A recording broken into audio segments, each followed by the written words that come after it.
Inihahatid ko ang iyong kape araw-araw dahil ikaw lang ang nagtrato sa akin na parang tao. Sigaw ng buntis na empleyada, may mga luhang tumutulo. Ang matandang babae ay nanginginig na bumangon mula sa bangko, ngunit ang lalaki sa maayos na kasuotan ay pinapanood ang lahat mula sa dilim. Ang plaza ng Anghel Tagapagbantay ay hindi pa nakasaksi ng ganitong eksena kaninang umaga. Sumisikat pa lamang ang araw sa pagitan ng mga corporate building na pumapalibot sa maliit na luntiang paraiso sa gitna ng pinaka-eksklusibong financial district ng lungsod. Ngunit nagkukumpulan na ang mga tao sa paligid ng isa sa mga bangkong kahoy na palamuti ng parke. Wala kang karapatang maging dito. Ito ay espasyo para sa disenteng tao, hindi para sa mga katulad mo. Ang matinis na boses ni Valentina de Leon ay umalingaw-ngaw na parang latigo na humihiwa sa hangin sa umaga. Isa siyang babaeng nasa katamtamang edad, hindi kapani-paniwalang nakasuot, na ang mukha ay nagpapakita ng ekspresyon ng pagkasuperior na tanging dekada ng pribilehiyo ang kayang ukit sa mga tampok ng tao. Sa bangko, sinubukang magtago, ngunit nabigo ng husto, ay si Camila Reyes. Ang kanyang uniforme bilang kasambahay ay perpektong nakaplansya kahit na nagtatrabaho na siya mula pa bago sumikat ang araw. Ang kanyang saim na buwang nakabukol na tiyan ay lumikha ng kurba na hindi niya maitago kahit anong pagyuko niya. Hawak niya ang 2 disposable na tasa ng kape nang may gayong pag-iingat na parang nagdadala siya ng mga kayamanang hindi mapapalitan. "Ma'am, naghihintay lang po ako ng sasundo." Nanginginig ang boses ni Camila, ngunit pinanatili niya ang isang hindi natitinag na dangal na lubhang sumasalungat sa kanyang mahina na kalagayan. "Naghihintay ng sasundo, huwag mo akong patawanin. Mga taong katulad mo ay walang date sa plaza na ito." Lumapit si Valentina, ang kanyang mamahaling pabango ay bumangga sa simpleng amoy ng kape. "Naglilinis kayo ng mga opisina sa gabi at nawawala bago pa dumating ang mga totoong tao para magtrabaho." Isang grupo ng mga office worker ang huminto para panoorin ang eksena. Ang ilan ay nakatingin sa kanilang mga cellphone na nagpapanggap na walang nakikita. Ang iba ay nanonood na may kuryosidad na nagpaparamdam kay Camila na para siyang inilalabas sa isang human zoo. "Nagtatrabaho ako sa Emerald Tower Business Complex," sagot ni Camila. Nakataas ang baba, tumatangging hayaang pumatak ang luha na nagpapaso sa kanyang mga mata. "Nagtatrabaho ako ng tapat at may karapatan ako, tulad ng iba na umupo sa pampublikong bangkong ito." Emerald Tower. Isang tawa ang pinakawalan ni Valentina na parang basag na salamin. "Ang asawa ko ang Chief Operations Officer ng gusaling iyon. Sigurong nililinis niya ang mga banyo na ginagamit ko kapag binibisita ko siya. At ngayon, naglalakas loob siyang umupo kung saan ako naglalakad." Ang hindi alam ni Valentina ay bawat salitang binibigkas niya ay naririnig hindi lamang ng mga mausisang dumadaan, kundi pati na rin ng isang napaka-espesipikong tao na nagmamasid mula sa isang kalkuladong distansya. Si Mateo Matt Sandoval ay nakatayo sa lilim ng isang sinaunang puno. Ang kanyang custom-made na kasuotan at relax na tindig ay sumasalungat sa tindi ng kanyang titig. Sa kanyang 38 taong gulang, siya ang tagapagmana ng Sandoval Group, isang imperyo ng negosyo na kumokontrol sa kalahati ng mga gusali sa financial district na iyon, kabilang ang Emerald Tower.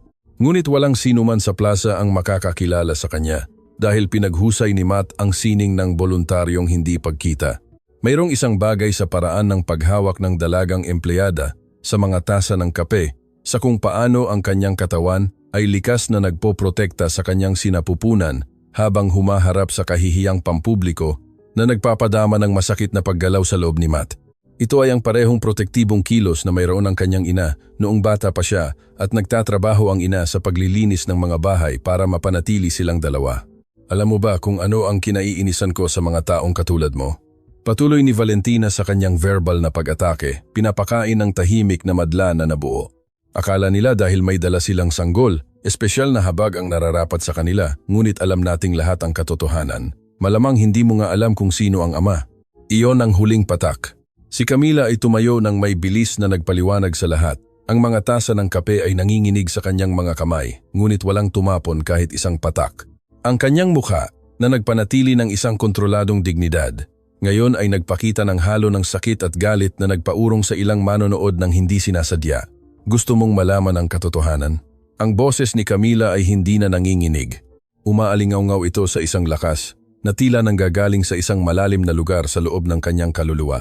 "Ang katotohanan ay inihahatid ko ang kape na ito araw-araw kay Aling Beatriz, dahil siya lang ang tao sa buong district na ito na nagtrato sa akin na parang tao. Siya lang ang nagtatanong kung ayos lang ako.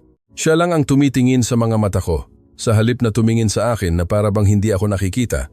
Ang mga luha ay tuluyan ng tumulo sa pisngi ni Camila. Ngunit hindi iyon mga luha ng kahihiyan, mga luha iyon ng poot, ng naipong pagkapagod, ng mga buwan ng pagtrato na mas mababa kaysa tao ng mga taong nag-iisip na sila ay nakakataas dahil lamang sa mas marami silang pera. At oo, buntis ako. At oo, nagtatrabaho ako sa paglilinis ng mga opisina. Alam mo ba kung bakit? Dahil ang aking sanggol ay karapat-dapat magkaroon ng kinabukasan at handa akong gawin ang anumang kailangan para maibigay iyon. Nagtatrabaho ako mula 4 ng madaling araw hanggang 10 ng gabi. Nililinis ko ang sahig kung saan naglalakad ang mga taong katulad mo nang hindi man lang tumitingin pababa at bawat sentimo na kinikita ko ay direkta sa ipon para sa aking anak. Ang dami ng tao ay lalong dumami. Kabilang sa mga bagong manonood ay isang matandang lalaki na may ganap na puting buhok, nakasuot ng simple, ngunit may natural na dangal na nagmumula sa bawat butas ng kanyang pagkatao. Dahan-dahan siyang lumapit sa bilog na nabuo sa paligid ng 2 babae. Ang ama ng aking sanggol, patuloy ni Camila, ang kanyang boses ay puno ng sakit na nagparamdam, maging sa mga pinakasiniko na may kirot sa kanilang puso. Namatay siya ilang buwan na ang nakalipas sa isang aksidente sa konstruksyon. Nagtatrabaho siya ng walang tamang kagamitan sa kaligtasan dahil ang kumpanyang pinagtatrabahuhan niya ay nagpasyang mas mahalaga ang pagtitipid kaysa protektahan ang mga buhay. Iniwan niya ang isang anak na hindi niya makikilala at isang asawa na ginagawa ang lahat para mabuhay. Ang katahimikan na sumunod ay napakalalim na naririnig ang hangin na nagpapagalaw sa mga dahon ng puno. Namutla ng husto si Valentina, ngunit ang kanyang pagmamalaki ay masyadong malaki para payagan siyang umatras. Napakahalaga niyan, sabi niya sa isang boses na sumusubok na maging mapagmalasakit ngunit nagtagumpay lamang na maging mapanlait. Ngunit hindi nito binabago ang katotohanang hindi ka dapat naririto. May mga nararapat na lugar para sa mga tao sa iyong kalagayan. Nangyari ito nang tumpak na ang isang ibang boses ay humiwa sa hangin, isang boses na nagpalingon sa maraming tao sa madla ng may agarang pagkilala. At saan eksakto ang nararapat na lugar na iyon? Si Mateo Sandoval ay lumabas mula sa dilim, naglalakad ng may maingat na hakbang patungo sa gitna ng alitan. Ang kanyang presensya ay may bigat na nagpatindig sa mga tao na natural na nagbukas ng daan para sa kanya. Ang ilan sa mga office worker ay agad siyang nakilala at nagsimulang bumulong sa isa't isa ng may pag-aalala.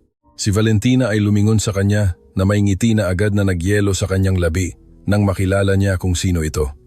Ginoong Sandoval, ako, hindi ko alam na. Naririnig mo ang bawat salitang sinabi ko. Pinutol siya ni Matt nang may katahimikan na mas nakakatakot kaysa anumang sigaw. Ikaw ba ang tunay na may-ari ng Emerald Tower? Hindi ang asawa mo na namamahala lamang sa isang maliit na bahagi ng gusali. Ang mukha ni Valentina ay nagbago mula sa maputla patungo sa abo sa loob ng ilang segundo. Si Camila naman ay pinanood ang eksena na may ganap na pagkalito. Hindi nauunawaan kung sino ang lalaking ito na biglang lumitaw. Si Matt ay dumiretso kay Camila, ganap na binalewala si Valentina na para bang nawala na ito sa pag-iral. Patawad sa panghihimasok, ngunit hindi ko maiwasang marinig. Sinabi mong nagdadala ka ng kape kay Aling Beatriz araw-araw. Mabagal na tumango si Camila, pinoproseso pa rin ang nangyayari.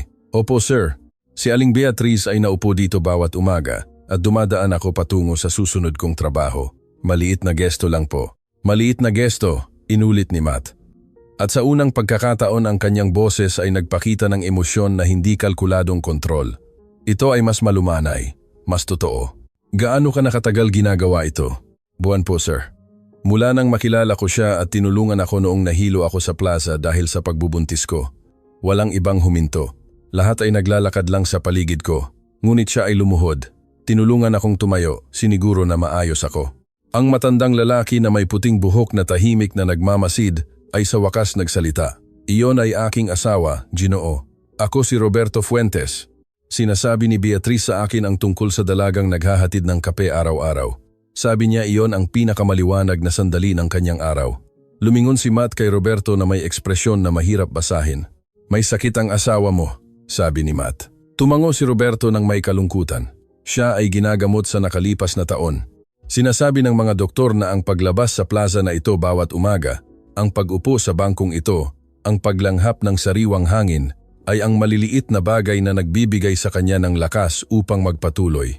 At ang kape na ito, itinuro niya ang mga tasa na mahigpit pa ring hawak ni Camila, ay naging kanyang maliit na ritual ng normalidad sa gitna ng kaguluhan. Mabilis na pinunasan ni Camila ang kanyang mga luha. Hindi ko alam na ganoon siya kasama, sir. Laging siyang nakangiti. Laging nagtatanong tungkol sa aking sanggol. Laging pinaparamdam sa akin na mahalaga ako. Dahil ikaw ay mahalaga. Isang bagong boses ang sumali sa pag-uusap. Ito ay isang babaeng may pilak na buhok, na sumasandal sa tungkod, ngunit naglalakad ng may determinasyon patungo sa grupo. Ang kanyang mga mata ay nagniningning sa buhay, sa kabila ng maliwanag na kahinaan ng kanyang katawan. Camila, aking mahal na bata, huli ka na ngayon. Nag-aalala siya. Aling Beatriz. Nagmadali si Camila patungo sa kanya. Inaalok ang isa sa mga tasa ng kape ng may pag-iingat na parabang naghahatid ng isang sagradong relikya. Pasensya na po, may kaunting pagkaantala. Kinuha ni Beatriz ang kape, ngunit ang kanyang mga mata ay mabilis na gumalaw sa eksena. Ang mga tao. Si Valentina na sumusubok na magtago sa likuran. Si Matt na nagmamasid sa lahat nang may tindi at ang sariwang luha sa pisngi ni Camila. Sino ang nagpaiyak sa iyo? Ang boses ni Beatriz ay naging bakal. Sa kabila ng kanyang kahinaan sa pisikal, may lakas sa kanya na nagparamdam sa ilang manonood na parang mga batang nahuli sa kalokohan. Hindi mahalaga, Aling Beatriz. Sinubukan ni Camila ng umiti. Ang mahalaga ay nandito na ako ngayon. Oh, ngunit mahalaga iyon. Sumagot si Matt. Ang kanyang titig ay gumalaw na patungo kay Valentina na sumusubok na sumingit sa madla. Ginang De Leon, hindi ba? Ang asawa mo ay nagtatrabaho sa Emerald Tower. Ang galing ng pagkakataon. Mayroon akong pulong sa kanya bukas para pag-usapan ang pag-renew ng kanyang kontrata. Sa tingin ko, marami na tayong pag-uusapan ngayon. Si Valentina ay tumigil sa kanyang pagtakas. Ang takot ay halata sa kanyang mukha. Ginoong Sandoval, pakiusap. Hindi ko alam. Isa lang itong. Hindi ito pagkakaintindihan. Pinutol siya ni Beatriz sa isang kalinawan na humiwa sa anumang pagdadahilan. Ito ay mali siya na sinadya laban sa isang taong itinuring mong mas mababa. At iyan, Ginang, ay nagpapakita ng higit pa tungkol sa iyong karakter kaysa sa anumang titulo o bank account. Ang dami ng tao ay nagsimulang bumulong. Marami ang nagre-record gamit ang kanilang mga cellphone. Ang digital age ay ginawang potensyal na viral na entablado ang bawat pampublikong espasyo at alam ng lahat na ang kuwentong ito ay magkakaroon ng mga kahihinatnan na lalampas sa sandaling ito. Ngunit ang nangyari pagkatapos, ang hindi inaasahan ng lahat. Isang batang ehekutibo ang nagpakita sa gitna ng madla. Ang kanyang mukha ay nagpapakita ng pagkaapura na nagpalingon sa lahat. Ginoong Sandoval, ako si Patricia Zamora, HR Manager ng Emerald Tower. Kailangan ko kayong makausap agad. Kumunot ang noo ni Matt. Ano ang nangyayari, Ginang Zamora? Tumingin si Patricia kay Camila na may ekspresyong pinaghalong pagkakasala at kawalan ng pag-asa. Tungkol po ito sa asawa ni Ginang Reyes. Ang aksidente na binanggit niya, sir. May mga irregularidad sa mga ulat na kailangan ninyong makita. Ngayon, ang mundo ay tila huminto. Si Camila ay napahawak sa kanyang sinapupunan ng likas. Ang kanyang mukha ay nawalan ng kulay. Anong klaseng irregularidad? Lumunok si Patricia. Malinaw na nahihirapan sa isang bagay na matagal na niyang dinadala. Ang mga ulat po na ang aksidente ay hindi talaga aksidente. Ang katahimikan na bumagsak sa plaza ng Anghel Tagapagbantay sa sandaling iyon ay ang uri ng katahimikan na nauuna sa mga bagyo na nagbabago sa tanawin magpakailanman. At habang si Camila ay natumba, sinusuportahan ni Beatriz at Roberto habang si Matt Sandoval ay nagpoproseso ng mga implikasyon ng kanyang narinig habang ang madla ay nanonood na nakahinga ng hindi humihinga. Walang nakakaalam na ito ay simula pa lamang ng isang kuwentong magbubunyag ng mga sikretong nakabaon sa loob ng ilang buwan na mag-uugnay sa mga buhay, sa mga paraang hindi mahuhulaan at magpapatunay na ang pinakasimpleng gawa ng kabaitan ay maaaring magpasiklab ng pinakamalalim na mga revolusyon. Dahil minsan, ang isang tasa ng kape ay kape lang, ngunit sa ibang pagkakataong ito ang sinulid na kapag hinila ay nagbubuklod sa isang buong lambat ng mga kasinungalingan, pagtataksil at mga katotohanang may gustong panatilihing nakatago. At sa kasong ito, ang tasa ng kape na iyon ay malapit ng magbunyag ng isang katotohanan na magpayanig sa mga pundasyon ng buong financial district. Ang mundo ni Camila ay naging isang maliit na tuldok ng kamalayan. Ang mga salita ni Patricia Zamora ay umalingaw-ngaw sa kanyang isip na parang mga kampanang panglibing na hindi tumitigil sa pagtunog. Ang aksidente ay hindi talaga aksidente. Nagsimulang manghina ang kanyang mga binti, ngunit bago pa siya bumagsak, naramdaman niya ang matibay na mga braso na humahawak sa kanya. "Huminga ka, anak ko, huminga ka." Ang boses ni Beatrice ay isang angkla sa gitna ng bagyo na nagdeklara sa loob ni Camila, "Kailangan mong maging malakas ngayon, para sa iyo at para sa iyong sanggol." Si Roberto ay nagmadaling kumuha ng tubig mula sa kalapit na balon, habang si Mateo Sandoval ay lumingon kay Patricia Zamora na may ekspresyon na nagparamdam sa ilang manonood na umatras ng likas. Hindi galit ang lumalabas sa kanya, ito ay isang bagay na mas mapanganib, ganap na determinasyon. "Ginang Zamora," ang boses ni Matt ay nagyeyelo. "Mayroon kang eksaktong 60 segundo para ipaliwanag kung anong ebidensya ang mayroon ka at bakit hindi pa ito lumabas hanggang ngayon." Tumingin si Patricia ng nerbiyoso sa madla na nakapalibot sa kanila. Marami pa ring nagre-record gamit ang kanilang mga cellphone. "Ginoong Sandoval, ito ay nangangailangan ng pagiging pribado. Mayroon bang malubhang implikasyong legal, hindi ba?" Ang boses ni Camila ay humiwa sa hangin na parang kutsilyo. Tumayo siya ng tuwid, humiwalay ng bahagya sa mapagprotektang yakap ni Beatrice. Wala ng mga sikreto, wala ng mga pribadong pag-uusap kung saan ang mga tao ang nagpapasya para sa akin kung ano ang dapat o hindi ko dapat malaman. Patay na ang asawa ko, lalaki ang aking anak ng walang ama. Kung mayroon man na kailangan kong malaman ito ngayon. Ang madla ay bumulong na may pag-apruba. May sumigaw, "Sabihin mo ang katotohanan," at ang koro ay lumaki. Hanggang sa si Patricia ay walang pagpipilian kundi sumuko. "Sipo." Binuksan ni Patricia ang kanyang briefcase nang nanginginig ang mga kamay, kumuha ng isang Manila folder na tila madalas ng binuklat. "Ilang buwan na ang nakalipas. Ang asawa ninyo, si Diego Reyes, ay nagtatrabaho sa konstruksiyon ng bagong executive floor ng Emerald Tower. Ang opisyal na ulat ay nagsasabing nahulog siya mula sa ika-10 palapag dahil nasira ang safety harness." Ipinikit ni Camila ang kanyang mga mata. Ang alaala ng araw na iyon ay sariwa pa rin na nadarama niya ang eksaktong sandali kung kailan naghati ang kanyang buhay. Iyon ang sinabi nila sa akin. Isang kakila-kilabot na aksidente, isang pagkabigo ng kagamitan. Ngunit hindi iyon pagkabigo ng kagamitan, patuloy ni Patricia, nanginginig ang kanyang boses. Ilang linggo na ang nakalipas, isang supervisor na nagngangalang Hector Villanueva ang pumunta sa aking opisina. Lubos na lasing, pinahihirapan ang pagkakasala. Ikinumpisal niya sa akin na ang mga safety harness sa construction site na iyon ay sinuri ilang araw bago ang aksidente at lahat ay nasa perpektong kondisyon. Lumapit si Matt. Ang kanyang kahangahangang presensya ay nagpabilis sa pagsasalita ni Patricia. "Kung gayon, ano ang sanhi ng pagkahulog?" May nagputol ng tali ng harness ni Diego sa gabi bago ang aksidente. Ibinagsak ni Patricia ang mga salita na parang bomba. Nakita siya ni Hector. Nakakita siya ng isang tao na pumasok sa construction site pagkatapos ng oras. Partikular na hinawakan ang kagamitan ni Diego at pagkatapos ay umalis. Ang sigaw na lumabas kay Camila ay primordial, isang tunog ng sakit na napakalalim na nagparamdam sa ilang manonood na nagpupunas ng kanilang luha. Yumuko siya sa kanyang sarili. Pinoprotektahan ang kanyang sinapupunan habang umiiyak, nang may tindi na tila siya ay mababasag sa maliliit na piraso.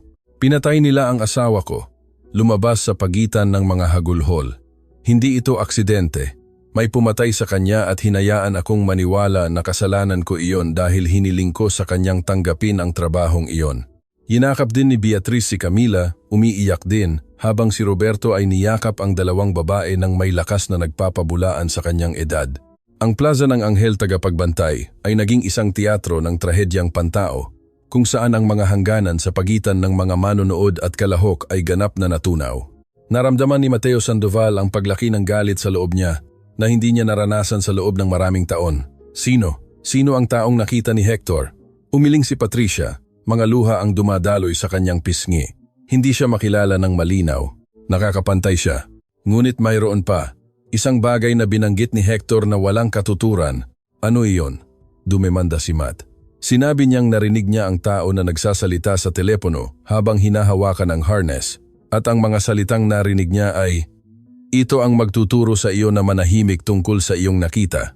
Ang katahimikan na sumunod ay ang uri ng katahimikan na nauuna sa mga pagbubunyag na nagbabago ng lahat.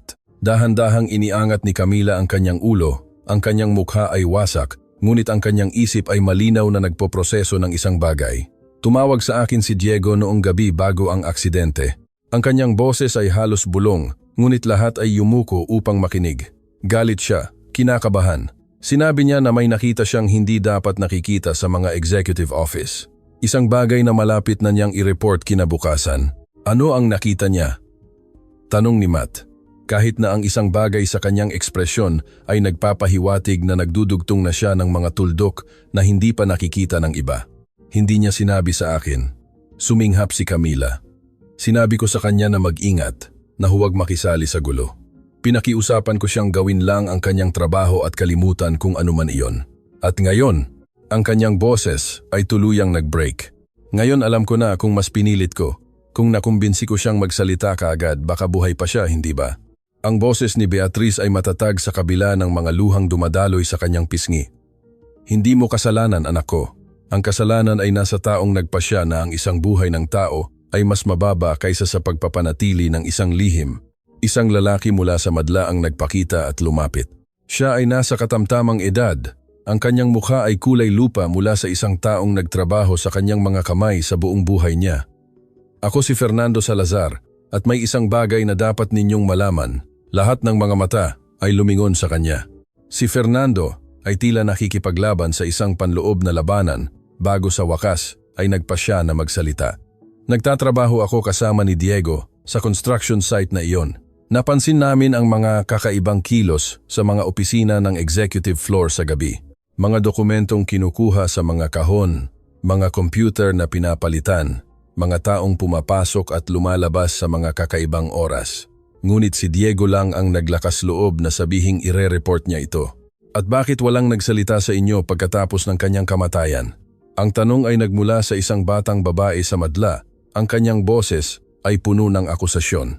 Ibinaba ni Fernando ang kanyang ulo sa kahihiyan dahil nagbanta sila sa amin.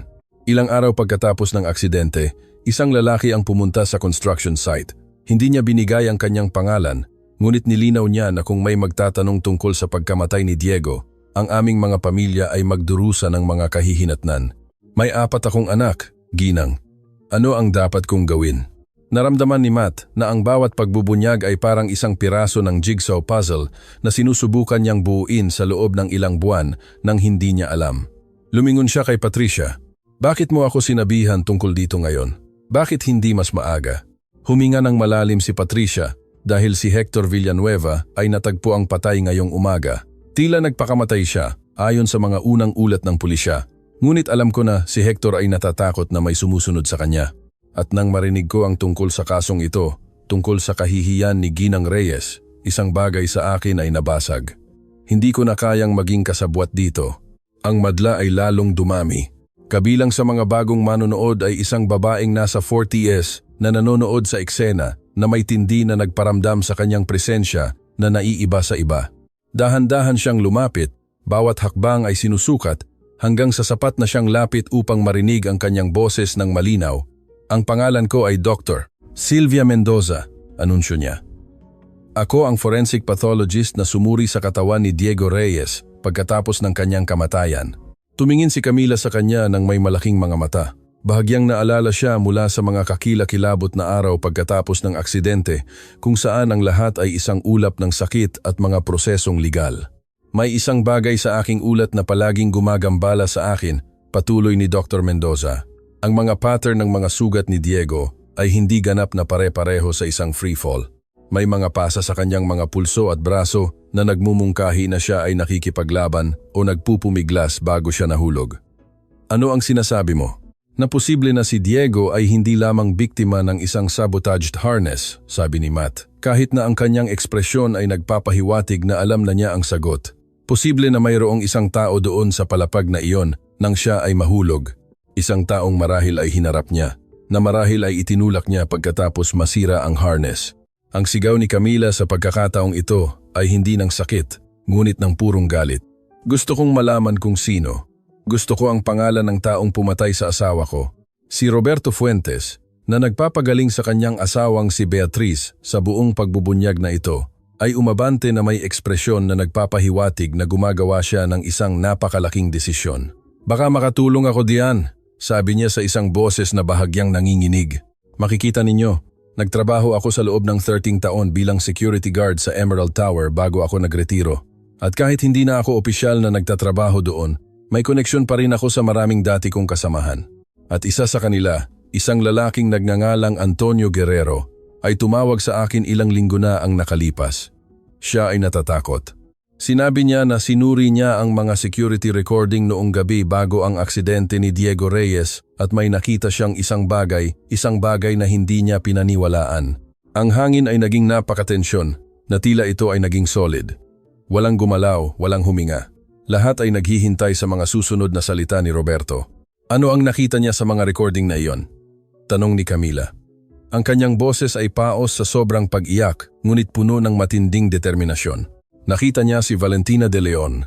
Itinuro ni Roberto ang babae na sumusubok na magtago sa madla, ngunit ngayon ay nagyelo, ang kanyang mukha ay ganap na maputla, na pumapasok sa construction site 2 ng madaling araw, na natili doon sa loob ng 20 minuto at pagkatapos ay umalis.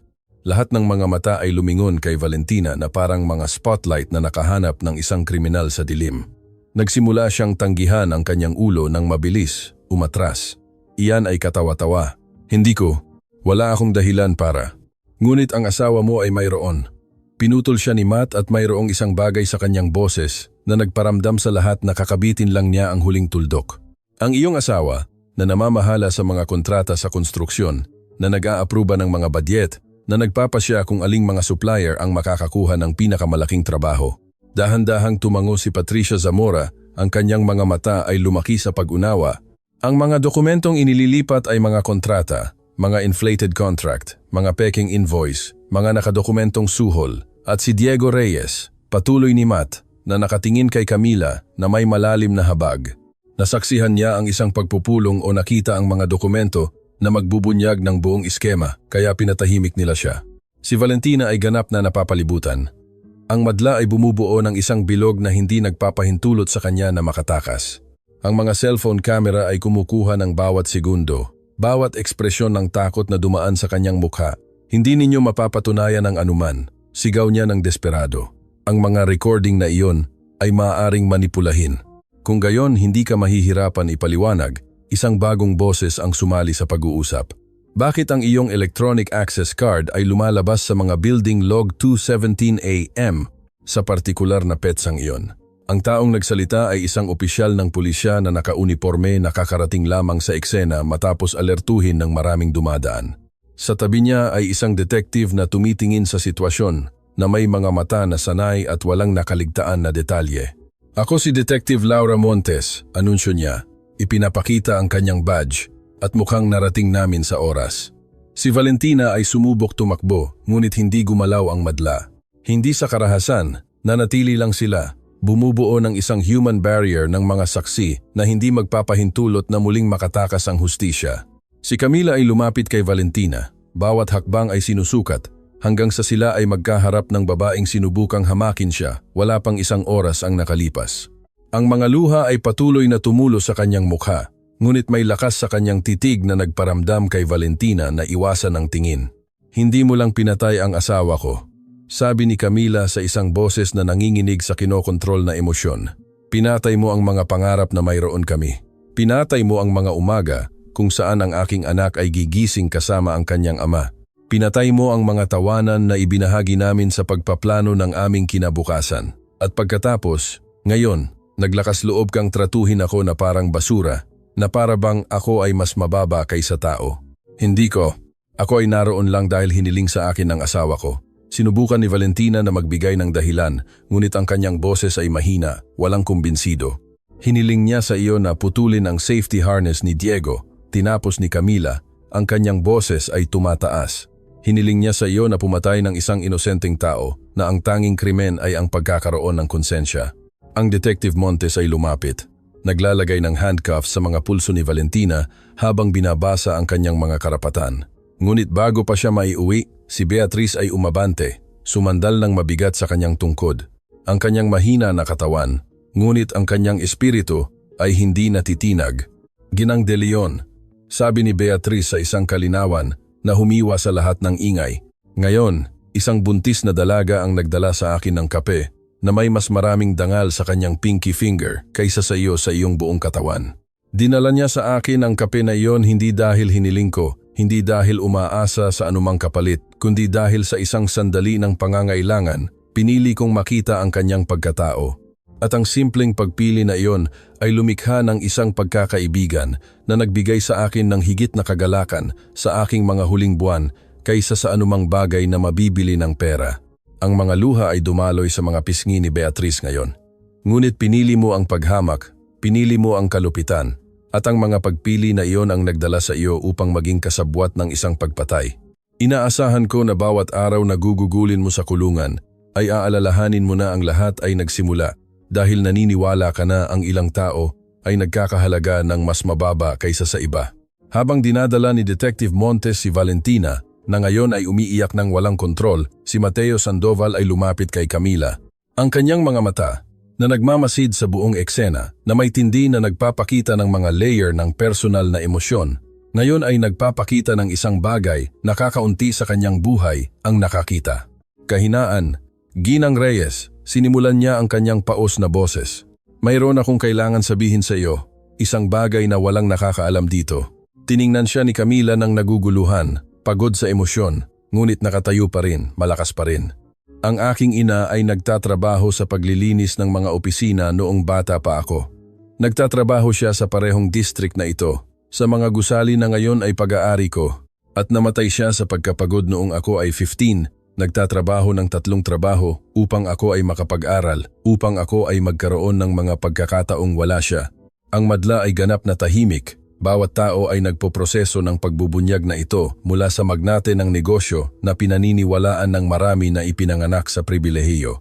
Nang makita kita ngayong umaga na hinahamak, hinahawakan ang kape na iyon ng may pag-iingat, pinoprotektahan ang iyong sanggol sa bawat hibla ng iyong pagkatao, patuloy ni Matt. Ang kanyang mga mata ay nagniningning sa mga luha na hindi pa tumutulo. Nakita ko ang aking ina. Nakita ko ang kanyang dangal, ang kanyang lakas, ang kanyang walang hanggang pagmamahal. At alam kong hindi ako maaaring manatili sa dilim isang segundo pa. Lumingon siya kay Fernando Salazar at sa iba pang mga manggagawa sa konstruksyon na nagpakilala. Lahat kayo na tinakot, nananatiling tahimik dahil sa takot, naiintindihan ko. At nangangako ako na ang takot na iyon ay magtatapos ngayon. Walang sinuman ang tatahimikin sa aking mga ari-arian. Walang sinuman ang pipili sa pagitan ng kaligtasan at hustisya. Pagkatapos ay lumingon siya kay Patricia Zamora. At ikaw, na nakahanap ng tapang na magsalita sa kabila ng panganib, ay gagantimpalaan para sa katapangan na iyon na hindi naparusahan. Kailangan kita para tulungan akong linisin ang bawat sulok ng aking organisasyon kung saan nag-ugat ang katiwalian. Panghuli, bumaling siya kay Camila, kumuha ng isang business card mula sa kanyang bulsa. Ginang Reyes, gusto kitang kunin. Hindi para sa kawanggawa, ngunit dahil ang isang taong may iyong karakter, ang iyong lakas, ang iyong kakayahang makita ang pagkatao kung saan ang iba ay nakikita lamang ang serbisyo, ay eksaktong uri ng tao na kailangan ko, na tumutulong sa akin, na muling itayo ang kultura ng aking kumpanya. Kinuha ni Camila ang card ng nanginginig ang mga kamay, hindi pa ganap na napoproseso ang lahat ng nangyari sa nakalipas na ilang oras. Ang kanyang buhay ay nawasak, muling itinayo, at binago sa loob lamang ng isang umaga. Ngunit bago ang anumang profesional na desisyon, si Beatrice ay sumingit. Ang kanyang boses ay mahina ngunit matatag. Kailangan ng pahinga ng dalagang ito na iproseso, umiyak para sa kanyang asawa ng maayos ngayon na alam na niya ang buong katotohanan. Kailangan niyang maghanda upang maging ina. Ang isang sanggol ay hindi naghihintay na maayos ang mundo bago dumating. Itinaas ni Camila ang kanyang mga kamay sa kanyang sinapupunan. Naramdaman ang isang sipa na parang ang kanyang anak ay tumutugon sa lahat ng emosyon ng araw. At sa unang pagkakataon mula nang magsimula ang bangungot na ito, ngumiti siya sa gitna ng mga luha. Diego, bulong niya sa langit. Maaalam ng iyong anak ang katotohanan. Malalaman niyang ang kanyang ama ay isang bayani na namatay sa pagtatanggol sa tama. At ipinapangako ko na lalaki siya sa isang mundo kung saan ang pagiging matapang ay hindi nangangahulugang maging biktima. Ang madla ay nagsimulang pumalakpak ng dahan-dahan sa simula, pagkatapos ay mas malakas, hanggang sa ang plaza ng anghel tagapagbantay ay umalingaw-ngaw sa tunog ng daan-daang kamay, nagkakaisa sa pagkilala na nasaksihan nila ang isang bagay na pambihira, ang eksaktong sandali kung kailan ang hustisya ay nakahanap ng kanyang boses sa pinakahindi inaasahang lugar. Ngunit ang nangyari pagkatapos, walang nakapansin sa figura na nagmamasid mula sa isang bintana sa itaas na palapag ng Emerald Tower. Isang figura na ang mukha ay hindi nakikita dahil sa refleksyon ng araw sa salamin. Ngunit ang kanyang presensya ay nagpapahiwatig na ang kuwentong ito ay malayo pa sa pagtatapos dahil kung saan may katiwalian, bihira itong isang tao lamang. Ito ay isang network, isang sistema, isang hirarkiya ng mga kasabwat. At kahit na nahuli nila ang isang isda, ang mga pating ay lumalangoy pa rin sa mas malalim na tubig. Ang tunay na labanan ay nagsisimula pa lamang. 3 linggo na ang lumipas mula nang mangyari ang araw na iyon sa plaza ng Anghel Tagapagbantay. Ngunit para kay Camila Reyes, ang bawat sandali ay parang pamumuhay sa dalawang magkaibang realidad. Sa isa, siya ang balo na buntis, na sa wakas ay nalaman ang katotohanan tungkol sa pagpatay sa kanyang asawa. Sa isa pa, ang silid ng maliit na apartment na kanyang ibinahagi sa kanyang nakababatang kapatid na si Daniela ay naiilawan ng malabong liwanag ng hapon nang tumunog ang doorbell. Si Camila ay nahirapang bumangon mula sa sofa kung saan siya nagre-review ng mga dokumento na ipinapirma ni Detective Montes. Ang kanyang 7 buwang tiyan ay ginagawang mas mahirap ang bawat paggalaw. "Papunta na," anunsyo niya. Pinupunasan ng mga luha na tila ang kanyang permanenteng kalagayan na ngayong mga araw. Bawat papel na kanyang pinirmahan, bawat pahayag na ibinigay niya, ay parang muling pagkabuhay sa pagkamatay ni Diego. Nang buksan niya ang pinto, nakita niya hindi lamang si Detective Montes gaya ng inaasahan, kundi pati na rin si Matt Sandoval at isang matandang babae na hindi niya kilala. Ang hindi kilalang babae ay may ganap na pilak na buhok na nakapusod sa isang eleganteng bun, at ang kanyang mga kayumangging mata ay nag-aaral kay Camila na may tindi na nakakagulo ngunit hindi nagbabanta. "Ginang Reyes," pumasok muna si Detective Montes. Ang kanyang ekspresyon ay seryoso, paumanhin sa biglaang pagdating, ngunit may mga developments sa kaso na kailangan mong marinig kaagad. Mas mabilis na tumibok ang puso ni Camila. "Anong klaseng developments?" Si Matt ang sumagot. Ang kanyang boses ay puno ng tensyon na wala sa kanilang unang pagkikita. "Natuklasan namin na ang network ng katiwalian ay mas malalim kaysa sa inaakala ng sinuman. At ikaw, Ginang Reyes, ay nasa panganib." "Panganib?" Si Camila ay likas na hinawakan ang kanyang sinapupunan. "Ano ang ibig mong sabihin?" Ang matandang babae ay sa wakas nagsalita. Ang kanyang boses ay malumanay, ngunit may dalang bigat ng autoridad na nakuha sa mga tao ng karanasan. "Ang pangalan ko ay Dora Elisa Navarro. Ako ay isang forensic psychiatrist at nagtatrabaho ako sa prosecutor's office. Partikular kong sinusuri si Valentina de Leon mula nang siya ay arestuhin." Pumasok sila sa maliit na sala ni Camila, kung saan lumabas si Daniela mula sa kusina na may mausisang at nag-aalalang mga mata. Sa kanyang 19 na taong gulang, pansamantala niyang itinigil ang kanyang pag-aaral sa kolehiyo upang alagaan ang kanyang nakatatandang kapatid sa mahirap na panahong ito. "Dapat ba akong mag-alala?" diretsong tanong ni Daniela.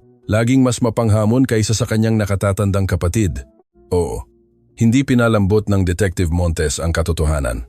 Si Valentina de Leon ay maraming nagsasalita, at ang kanyang ibinunyag ay nagpapahiwatig na ang pagtatangka na patahimikin si Diego Reyes ay hindi isang hiwalay na operasyon, ngunit bahagi ng isang pattern ng pananakot at pag-aalis na nagaganap sa loob ng maraming taon. Naramdaman ni Camila na muling nanghina ang kanyang mga binti, ang pakiramdam na naging pamilyar na sa kanya. Si Daniela ay tumakbo sa kanyang tabi. Tinulungan siyang umupo sa sofa habang si Matt ay nagmadaling kumuha ng baso ng tubig para sa kanya. "Ilang tao?" tanong ni Camila sa nanginginig na boses. "Ilang tao ang namatay dahil dito?" Si Dr. Navarro ay umupo sa harap niya. Ang kanyang mga kilos ay sinadya at kalmado. Nakilala ni Valentina ang hindi bababa sa 5 kaso sa nakalipas na 3 taon, kung saan ang mga manggagawa na nagbanta na magbunyag ng mga irregularidad ay nagdusa ng mga convenient accidents. Ngunit ang pinakanakababahala ay hindi siya ang pangunahing gumagawa, tanging isang piraso lamang sa isang mas malaking makina. Sino ang nasa likod ng lahat? Dumemanda si Daniela. Ang kanyang kabataan ay ginawa siyang hindi gaanong makakontrol sa kanyang pagkainis. Nagpalitan ng isang makabuluhang tingin sina Matt at Detective Montes bago sumagot. Ang asawa ni Valentina, si Ricardo De Leon, ay tiyak na bahagi ng operasyon, ngunit mula nang siya ay arestuhin 2 linggo na ang nakalipas, nagsimula na rin siyang magsalita at ang mga pangalan na kanyang binanggit. Huminto siya, malinaw na nahihirapan kung paano ipipresenta ang impormasyon. Ay kinabibilangan ng mga tao sa napakataas na posisyon ng kapangyarihan, hindi lamang sa aking kumpanya, kundi pati na rin sa munisipal na gobyerno, sa Construction Inspection Department, kahit na sa Prosecutor's Office. Ang katahimikan na sumunod ay ang uri ng katahimikan na nauuna sa mga lindol. Pinoproseso ni Camila ang bawat salita na parang mga piraso ng jigsaw puzzle na kapag nakumpleto ay magbubunyag ng isang halimaw na mas malaki kaysa sa inaakala niya. Sinasabi ninyo, mabagal na nagsalita si Camila, sinisigurado, naganap na nauunawaan na ang mga taong dapat na magprotekta sa mga manggagawa tulad ni Diego ay ang mga pumapatay sa kanila o hinahayaang mamatay sa pamamagitan ng pagtingin sa ibang direksyon.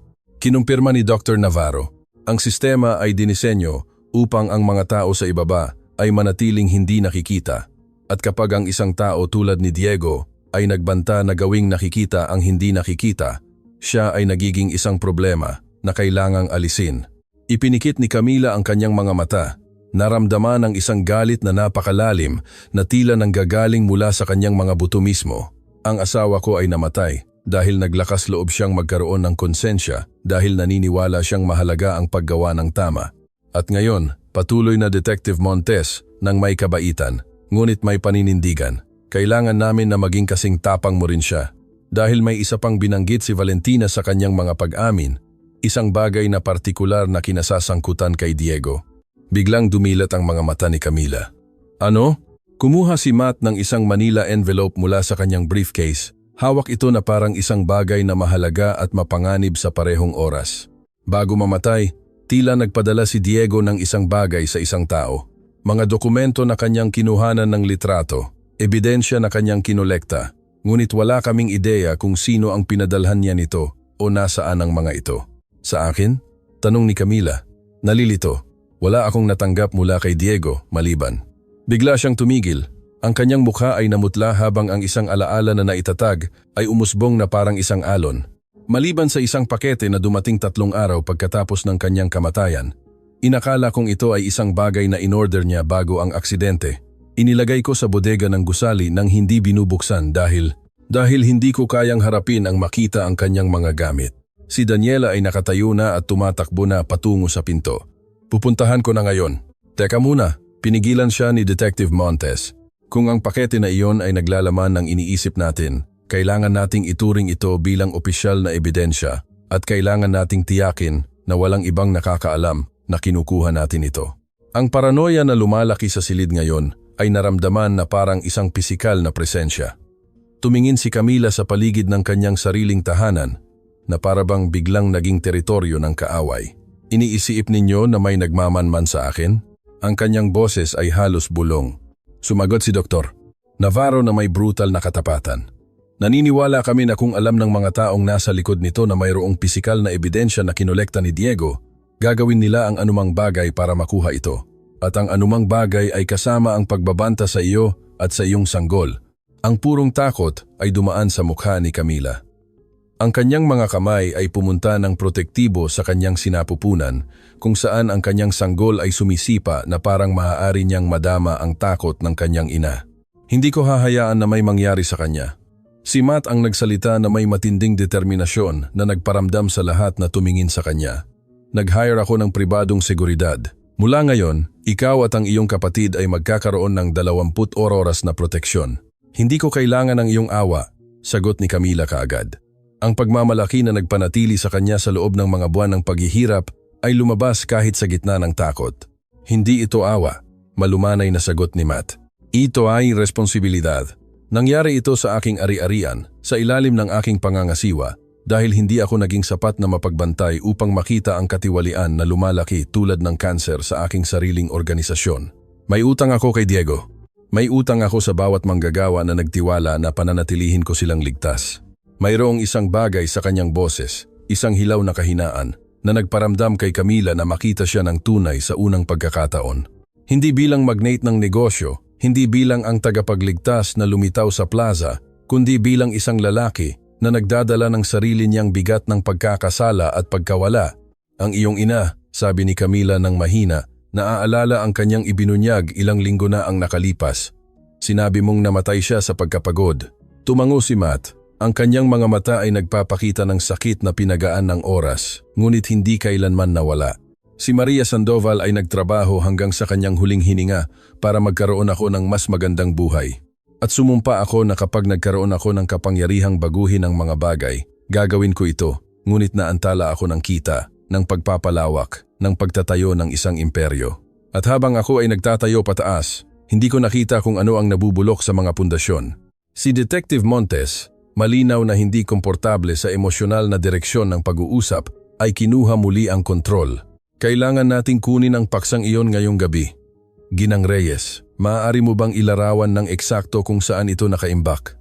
Tumango si Camila habang pinupunasan ang mga luha na muling nagsimulang tumulo. Nasa storage unit B7 sa basement ng gusali.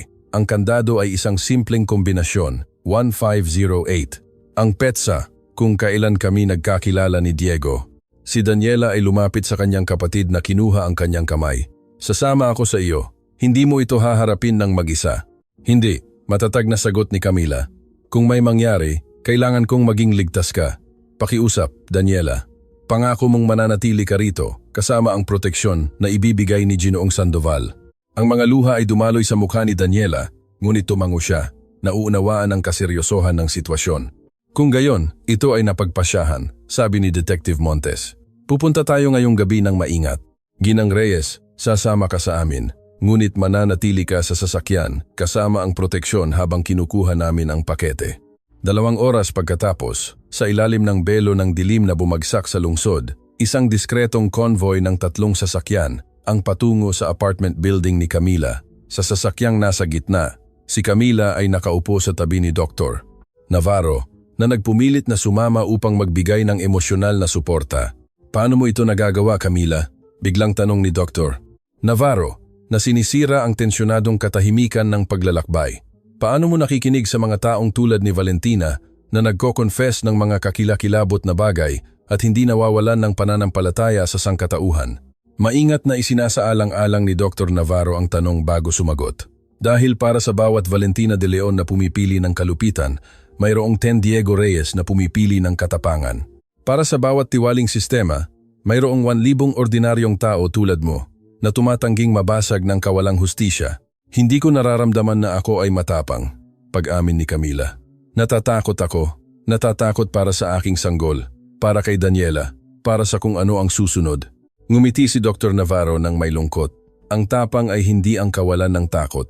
Ito ang desisyon na magpatuloy sa kabila ng takot. At ikaw, aking mahal, ay nagpapakita ng ganoong uri ng tapang bawat araw na pinipili mong bumangon, sa bawat pagkakataon na itinaas mo ang iyong ulo, sa bawat sandali na pinoprotektahan mo ang iyong hindi pa isinisilang na anak mula sa isang mundo na naging malupit sa iyo. Dumating sila sa gusali at ang operasyon ay nagsimula ng may military efficiency. Pumasok sa gusali si Detective Montes at 2 undercover officer habang si Matt ay nanatili sa sasakyan kasama si Camila at Dr. Navarro. Ang kanyang presensya, isang pader ng tahimik na proteksyon. Ang mga minuto ay gumapang na parang mga oras. Binilang ni Camila ang bawat tibok ng kanyang puso, bawat sipa ng kanyang sanggol, bawat segundo na lumipas ay naramdaman na parang isang kawalang hanggan. At pagkatapos, tumunog ang kanyang telepono. Hindi ito isang numero na kilala niya, ngunit may isang bagay na nagtulak sa kanya na sagutin ito, Ginang Reyes. Isang boses ng lalaki, paos at malinaw na binago ang boses ay nagsalita mula sa kabilang linya. Alam ko kung ano ang hinahanap ninyo at alam ko na hindi ninyo ito kailanman mahahanap dahil hawak ko na ito. Ang nagyelong takot ay nanirahan sa kanyang mga ugat. Sino ka? Isang taong labis na nagmamalasakit na ang ilang impormasyon ay mananatiling nakabaon. Ang iyong asawa ay nagkamali sa pagkolekta ng ebidensya na iyon. Huwag mong gawin ang parehong pagkakamali sa pagsubok na gamitin ito. Pinatay mo siya, singhal ni Camila. Ang galit ay lumampas sa takot. Ikaw o ang isang taong kilala mo ang pumatay kay Diego. Ang iyong asawa ay nagpakamatay sa pamamagitan ng hindi pag-unawa kung paano gumagana ang totoong mundo Ang boses ay sumagot na may lamig na mas nakakatakot kaysa sa anumang direktang banta. Ngunit mayroon ka pang oras para maging matalino. Mayroon kang sanggol na dapat palakihin, isang buhay na dapat isabuhay. Kalimutan ang crusade na ito at marahil, siguro, makikilala ng iyong anak ang kanyang ina. Napatay ang tawag bago pa makasagot si Camila. Ang kanyang mga kamay ay nanginginig ng marahas kaya halos mahulog niya ang telepono. Ano ang nangyari, Matt? Dumemanda siya sa pagtingin sa kanyang reaksyon. Bago pa siya makapagpaliwanag, si Detective Montes ay tumakbo palabas ng gusali. Ang kanyang ekspresyon ay puro takot. Umalis na tayo ngayon, sigaw niya habang sila at ang mga opisyal ay tumatakbo patungo sa mga sasakyan. Ano ang nangyari? Tanong ni Matt habang ang driver ay agad na pinaandar ang sasakyan. Ang imbakan ay walang laman, humihingal si Detective Montes. Malinaw na tumakbo sila, ngunit hindi iyon ang pinakamasama. Natagpuan namin ito na nakapako sa pinto ng unit. Kumuha siya ng isang litrato na protektado sa isang evidence bag. Ito ay ni Daniela. Kinuha mula sa labas ng bintana ng apartment ni Camila ngayong gabi. Wala pang isang oras ang nakalipas. At nakasulat sa likod nito gamit ang pulang tinta ang mga salita. Isang buhay para sa isang sikreto, ikaw ang pumili. Ang sigaw na lumabas kay Camila ay primordial, visceral.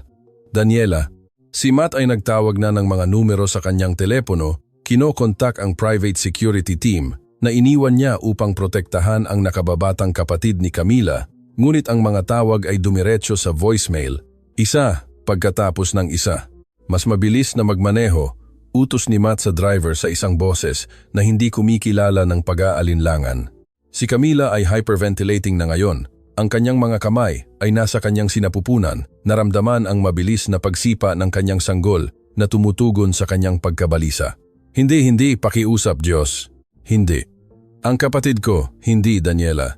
Siya ay isang bata lamang. Sinusubukan ni Dr. Navarro na pakalmahin siya, ngunit kahit ang kanyang sinanay na profesionalismo ay sinusubok ng kaseryosohan ng sitwasyon. Nang sa wakas ay dumating sila sa apartment ni Camila, ang pinto ay nakabukas. Ang mga ilaw ay nakabukas, ngunit walang ingay, walang paggalaw, maliban sa isang katahimikan na sumisigaw na may nangyari na kakilakilabot.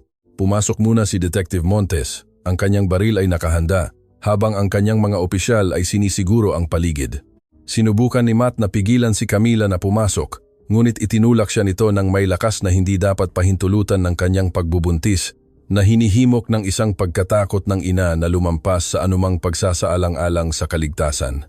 Daniela, ang kanyang sigaw ay pumuno sa walang laman na espasyo. Ang sala ay hindi nagalaw, ang kusina rin. Ngunit nang makarating sila sa maliit na silid tulugan na ginagamit ni Daniela, nakakita sila ng mga senyales ng labanan. Isang lampara na nakatumba, mga libro na nakakalat, at sa unan ng kama, isa pang mensahe. Sa pagkakataong ito ay hindi isang nakasulat na tala, ito ay isang cellphone na malinaw na hindi pag-aari ni Daniela, nagpe-play ng isang video loop. Ang video ay nagpapakita kay Daniela, nakabara ang bibig, ngunit hindi nasaktan. Ang kanyang mga mata ay puno ng luha, ngunit mayroon ding galit, at isang boses sa off-screen ang nagsabi, mayroon kang 48 oras upang kalimutan ang lahat tungkol sa kaso ni Diego Reyes. Bawiin ang lahat ng mga demanda, lahat ng mga pahayag. Mawala ng tahimik o ang susunod na makikita mo ang iyong kapatid ay sa isang kabaong. Si Camila ay bumagsak sa sahig, umiiyak, nanginginig ang buong katawan niya habang niyayakap niya ang kanyang sarili at ang kanyang hindi pa isinisilang na sanggol. Ang kanyang buong mundo ay muling gumuho, ngunit sa pagkakataong ito ay mas malala dahil ito ang kanyang kasalanan. Ang kanyang paghahanap para sa hustisya ay naglagay kay Daniela sa panganib. Lumuhod si Matt sa tabi niya, ganap na binabalewala ang protocol at hinawakan lang siya habang umiiyak siya. Hindi niya sinabi na magiging maayos ang lahat dahil hindi niya maipapangako iyon. Hindi niya sinabi na mahahanap nila siya dahil hindi niya alam kung totoo iyon. Sa halip, bumulong siya ng mga tanging salita na mahalaga sa sandaling iyon. Hindi ka nag-iisa. Hindi kita hahayaang harapin ito ng mag-isa. At habang si Detective Montes ay nag-oorganisa ng mga search team, habang si Dr. Navarro ay tumatawag sa mga hostage crisis specialist, habang ang apartment ay napuno ng mga opisyal at forensic technician, si Camila Reyes ay gumawa ng isang desisyon. Hindi siya magpapalipas, hindi siya aatras, hindi niya hahayaan na ang takot ang magpatahimik sa kanya tulad ng sinubukan nilang patahimikin si Diego. Dahil ngayon ay hindi lamang ito para sa hustisya para sa kanyang patay na asawa, ito ay para sa kanyang buhay na kapatid, ito ay para sa kanyang hindi pa isinisilang na sanggol, ito ay para sa bawat taong kailanman ay tinakot o pinatay dahil sa paglakas loob na ipagtanggol ang tama. At habang pinupunasan niya ang kanyang mga luha at tumayo ng may matinding determinasyon, isang pangungusap lamang ang lumabas sa kanyang labi, isang pangako na aalingawngaw sa lahat ng susunod. Magreregreto kayo sa araw na pinili ninyong ang aking pamilya ay mapapalitan. Ang digmaan ay idineklara at sa pagkakataong ito si Camila Reyes ay hindi magiging biktima, siya ang magiging bagyo.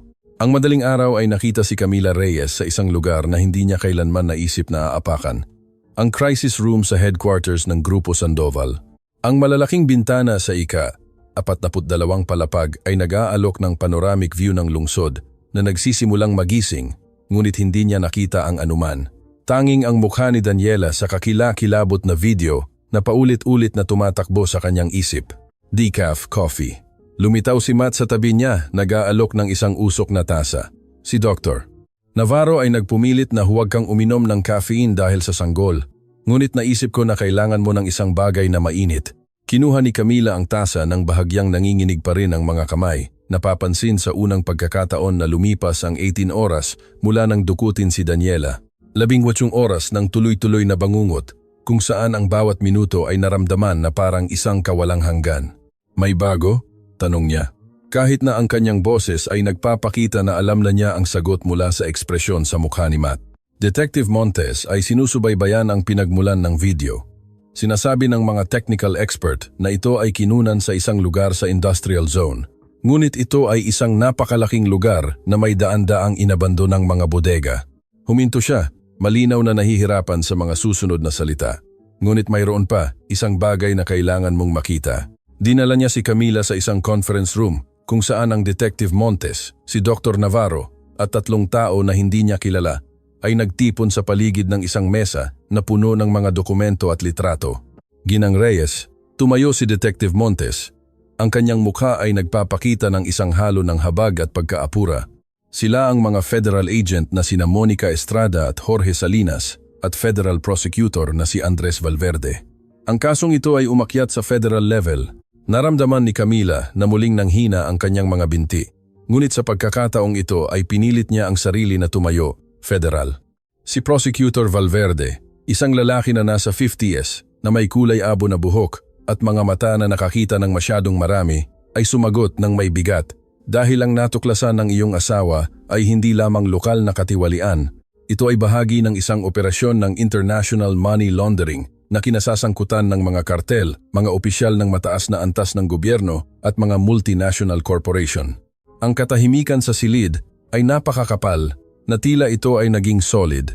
Si Camila ay likas na humawak sa kanyang sinapupunan, kung saan ang kanyang sanggol ay sumisipa ng malakas na parang tumutugon sa atensyon ng kanyang ina. Cartels, inulit niya ang salita na naramdaman ang suryal.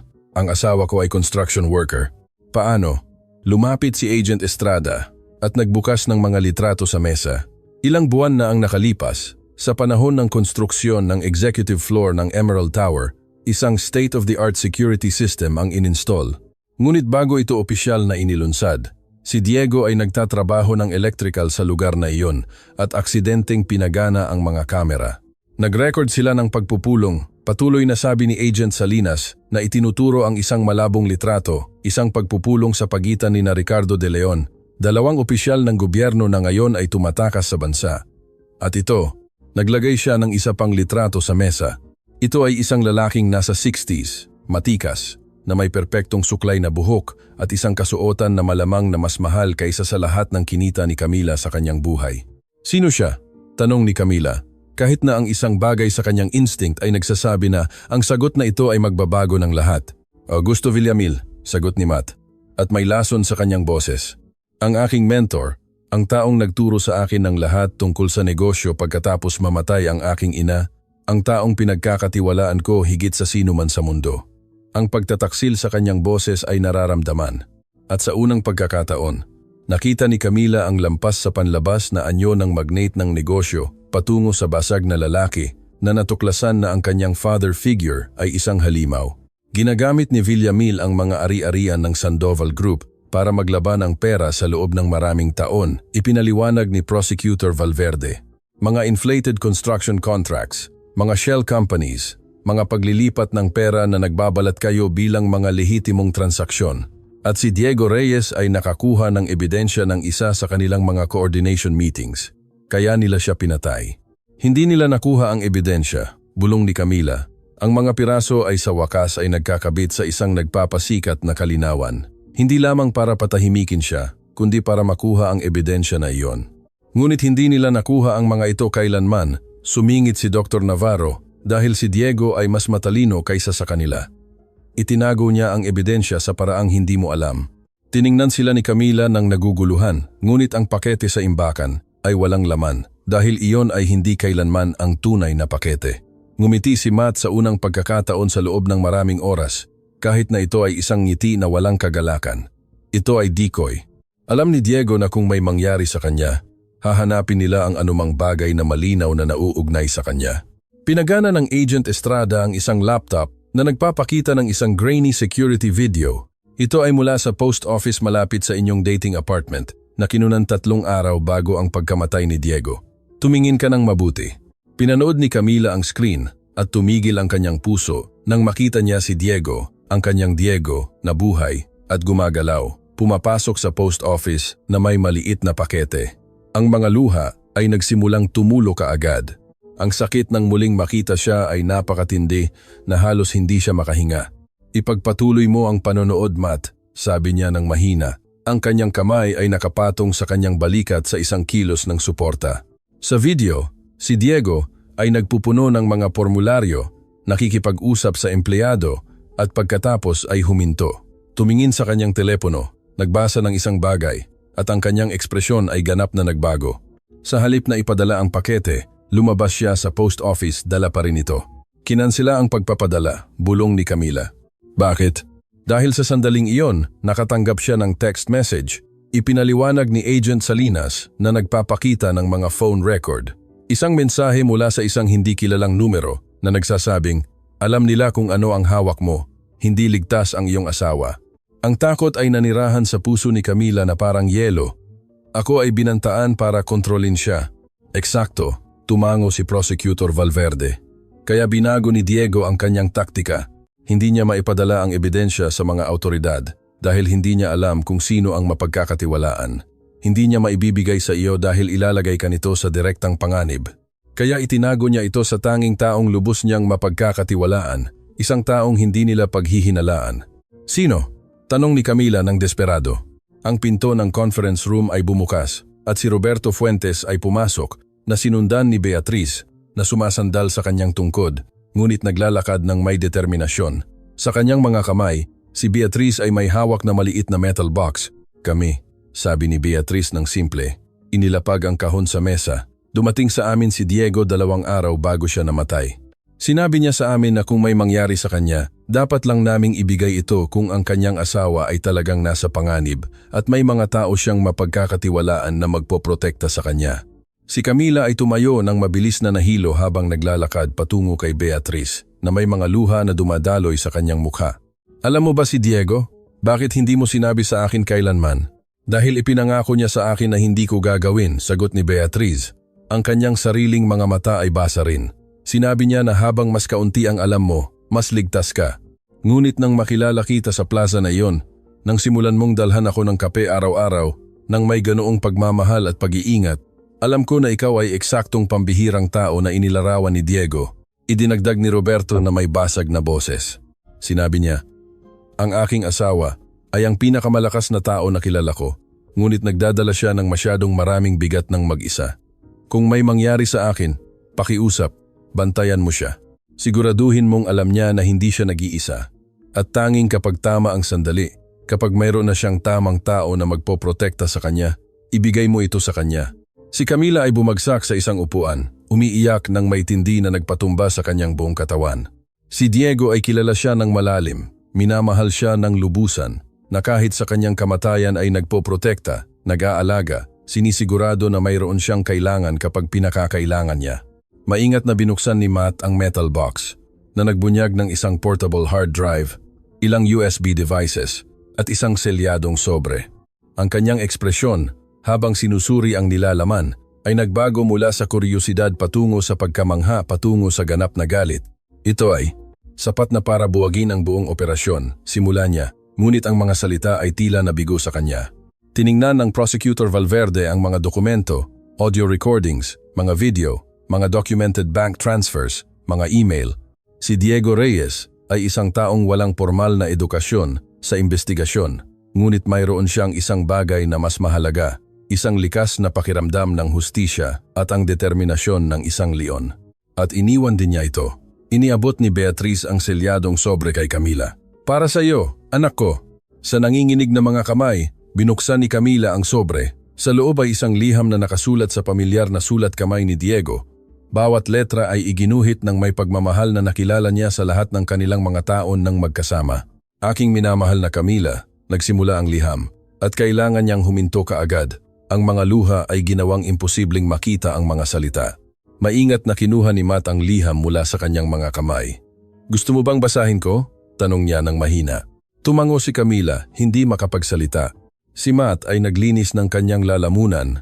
Ang kanyang sariling boses ay nag-break habang nagbabasa. Aking minamahal na Camila, kung binabasa mo ito, nangangahulugan ito na ang aking pinakamasamang takot ay natupad. Nangangahulugan ito na wala na ako roon upang hawakan ka kapag umiiyak ka, upang punasan ang iyong mga luha kapag ang mundo ay malupit, upang ipaalala sa iyo araw-araw na ikaw ang pinakakahanga-hangang babaeng nakilala ko. Ang silid ay ganap na tahimik, maliban sa boses ni Matt na nagbabasa at ang mahinang pag-iyak ng lahat ng naroroon. Natuklasan ko ang mga bagay, aking pag-ibig, mga kakilakilabot na bagay na ginawa ng makapangyarihang mga tao, at alam kong ang paglabas sa impormasyong ito ay naglalagay sa akin sa panganib, ngunit hindi ko mabubuhay sa aking sarili kung mananatili akong tahimik habang ang mga inosenteng tao ay nagdurusa. Tinuruan mo ako niyan, Camila. Sa iyong walang humpay na kabaitan, sa iyong walang hanggang habag, sa iyong pagtanggi na makita ang mga tao bilang disposable. Nakaiwas ako ng mga hakbang. Itinago ko ang ebidensya sa mabubuting tao, sa mga fuentes, na makikilala mo sa lalong madaling panahon kung hindi pa nila nagagawa. Sila ay mga anghel, Camila. Alagaan mo sila tulad ng alam kong aalagaan mo ang ating sanggol. Sa pagbanggit sa sanggol, si Camila ay hinawakan ang kanyang sinapupunan, naramdaman ang malakas na pagsipa ng kanyang anak, na para bang si Diego mismo ay naroon, hinahawakan ang kanyang tiyan tulad ng dati niyang ginagawa. Ang ating anak na lalaki o babae ay lalaki nang hindi ako nakikilala. At iyon ang pinakamalaking sakit na dinadala ko habang isinusulat ko ito. Ngunit lalaki sila na nakikilala ka. At iyon ay nangangahulugang lalaki sila na nakakaalam kung ano ang tunay na pag-ibig, kung ano ang tunay na lakas, kung ano ang ibig sabihin ng maging tao sa pinakamahusay na paraan. Huwag mong hayaang magduda sa iyong liwanag ang aking kamatayan, aking pag-ibig. Huwag mong hayaang kumbinsihin ka ng mundo na ang kabaitan ay kahinaan. Ito ang iyong superpower. Ito ang nagpapabihasa sa iyo. At kapag dumating ang oras, kapag mayroon kang mga taong tunay mong mapagkakatiwalaan, gamitin ang ebidensyang ito. Hindi para sa paghihiganti, kundi para sa hustisya. Hindi para sa akin, kundi para sa lahat na darating pagkatapos. Siguraduhin mong walang ibang pamilya ang kailangang umiyak, tulad ng alam kong iiyak ka. Mahal kita sa bawat hibla ng aking pagkatao, sa buhay na ito at sa anumang iba pa na maaaring umiral. Alagaan mo ang ating sanggol. Sabihin mo sa kanya na mahal siya ng kanyang ama, higit sa kayang ipahayag ng mga salita. At pakiusap, Camila, mabuhay ng lubusan, mabuhay ng masaya, isabuhay ang buhay na pareho nating pinangarap. Magpakailanman sa iyo, Diego. Walang tuyong mata sa silid. Kahit si Prosecutor Valverde, isang taong naging matigas sa loob ng mga dekada ng pagkakita sa pinakamasama sa sangkatauhan, ay lihim na nagpupunas ng kanyang mga luha. Si Agent Estrada ay lumingon sa bintana. Ang kanyang mga balikat ay nanginginig sa kinokontrol na emosyon. Inabot ni Camila ang liham. Hinawakan ito sa kanyang dibdib na para bang maaari niyang maabsorb ang presensya ni Diego sa pamamagitan ng papel.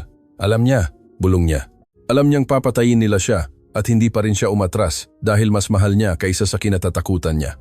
Malumanay na umupo si Beatriz sa tabi ni Camila at kinuha ang kanyang kamay. At dahil kilala niya ang kanyang asawa ng husto upang malaman na tatapusin mo ang sinimulan niya. Daniela, sabi ni Camila bigla, ang kanyang personal na sakit ay pansamantalang itinulak sa gilid ng takot para sa kanyang kapatid. Nakuha nila ang gusto nila. Ngayon mayroon na tayong ebidensya. Maaari ba tayong makipagpalitan? Hindi. Ang sagot ay sabay-sabay mula kina Matt, Prosecutor Valverde at parehong federal agent.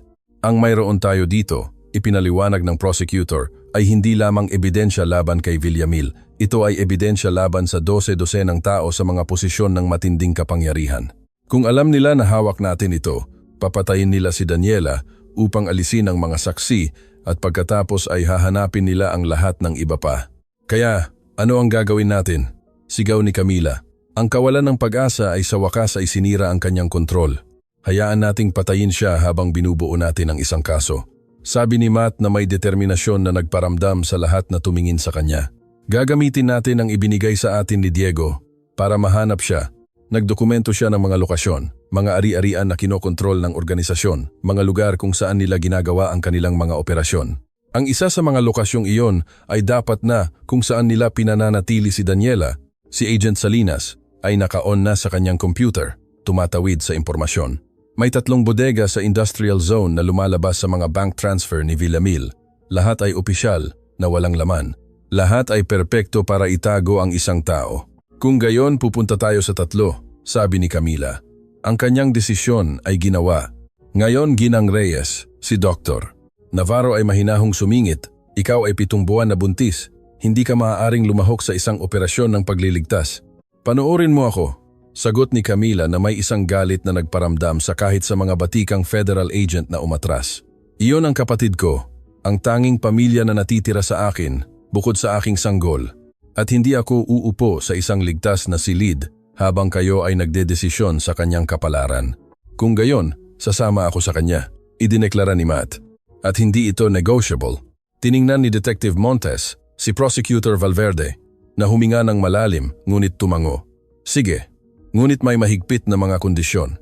Mananatili kayo sa mga sasakyan na may ganap na proteksyon at titingnan lamang ang sandali kung kailan may tunay na panganib, aalis kayo. Naiintindihan. Tumango si Camila. Kahit na pareho nilang alam na kung nandoon si Daniela, walang pangako ng kaligtasan ang magpapanatili kay Camila na malayo. 1 oras pagkatapos, 3 Special Forces team ang nagtipon sa 3 lokasyon ng sabay-sabay. Si Camila ay nasa sasakyan patungo sa pinakamalaking bodega.